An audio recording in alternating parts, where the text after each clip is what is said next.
4학년 1학기 국어 제8단은 이런 제안 어때요?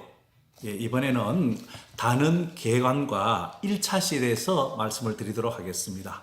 이런 제안 어때요? 하는 이 8단원은 이 문제 해결을 하기 위한 자신의 의견이 잘 드러나게 제안하는 글을 쓰는 능력을 키우는 것이 주목적입니다.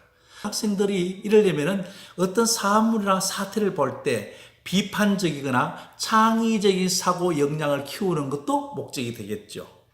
적으로 제안하는 글의 특징에 대해서 학생들이 충분하게 습득하도록 하고 또 문장 성분을 이해하며 거기에 따라서 자기가 제안하는 글을 쓸 수 있도록 해야 합니다. 그러나 정확한 용어라든가 정확한 개념이 없다면 조그만 차이지만 그 차이가 벌어질 수 있습니다. 한글의 특징, 문장의 짜임, 글을 쓰는 방법 등에 대해서 좀 더 자세한 설명이 필요하다고 할 수 있겠습니다. 제안한 글의 특징이 뭘까요? 첫 번째는 아무래도 문제 상황이겠죠. 두 번째는 그 문제 상황을 해결하기 위한 제안하는 글을 씁니다. 그리고 세 번째는 그렇게 제안하는 까닭을 써야 되는 거죠. 이 세 가지 순서대로 쓰는 것이 제안하는 글의 특징입니다. 4학년 학생들에게는 모든 체질의 학생들이 이 제안하는 글의 특징, 순서, 첫 번째 문제 상황, 두 번째 제안한 내용, 그리고 세 번째 그런 제안을 하는 까닭에 대해서 학생들이 충분히 인지하도록 해야 하는 것이 굉장히 중요합니다. 그리고 또 이 학생들이 실제로 제안하는 글을 써볼 텐데요. 그 결과와 과정을 학생들에게 서로 어느 의견을 주고받으면서 또 자기의 글을 확인해 보면서 학생들은 무럭무럭 실력이 크게 올라갑니다.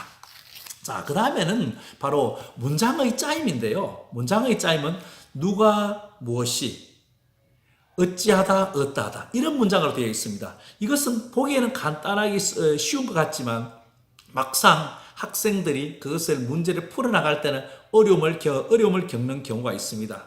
그래서 문장의 짜임은 우선 누가 무엇이 앞부분, 뒷부분은 어찌하다 어떠하다라고 되어 있다는 것만으로도 학생들이 충분히 인지하게 해 주십시오.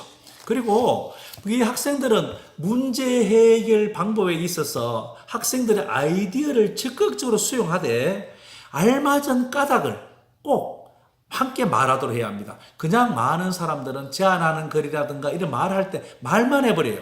즉 제안하는 내용만 하는데 그 제안하는 까닭을 반드시 학생들에게 해야만이 창의적이고 비판적인 사고가 생긴다는 걸 말씀드릴 수 있습니다.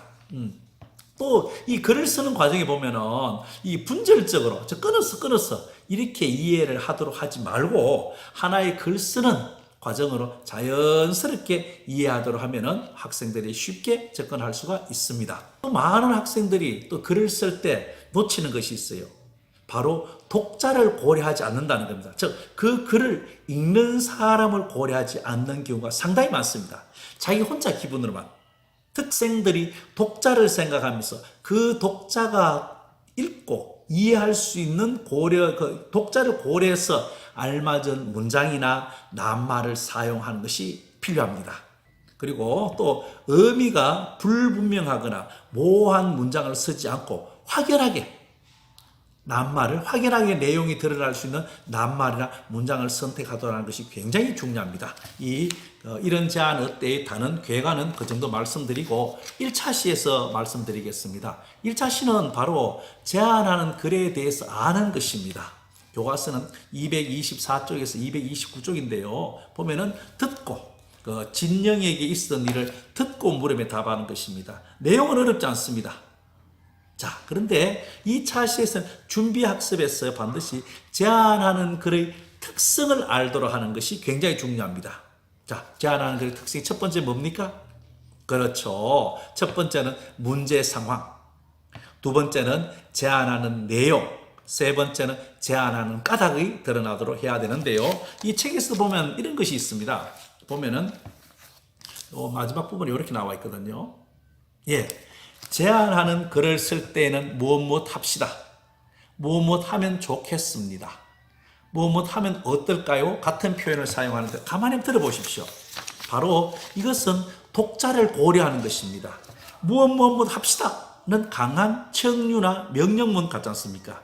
그러나 무엇 하면 좋겠습니다는 조금 낮추는 것 같죠? 무엇만 하면 어떨까요가 가장 겸손한 표현이 됩니다. 즉, 그 글을 읽는 독자를 고려해서 그 상황에 알맞은 문장이나 낱말을 쓴다는 것 꼭 학생들에게 알려줄 필요가 있습니다.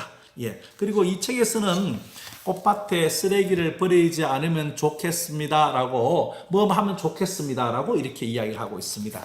이것은 바로 이 글을 읽는 사람이 주민, 마을 주민, 아파트 주민이거든요. 그래서 이렇게 선택을 합니다. 다시 말씀드립니다. 제안하는 글을 쓸 때는 바로 세 가지 형식. 첫 번째는 문제 상황이 잘 드러나게 써야 합니다. 두 번째는 제안하는 내용을 정확히 쓰셔야 됩니다. 세 번째는 그렇게 제안하는 까닭을 반드시 있었어야 하고 바로 그 글을 읽는 독자를 고려해서 낱말이나 문장을 잘 선택해야 된다는 것을 학생들에게 꼭 알려주고 학생 그걸 알고 글을 쓰면 쉽겠습니다.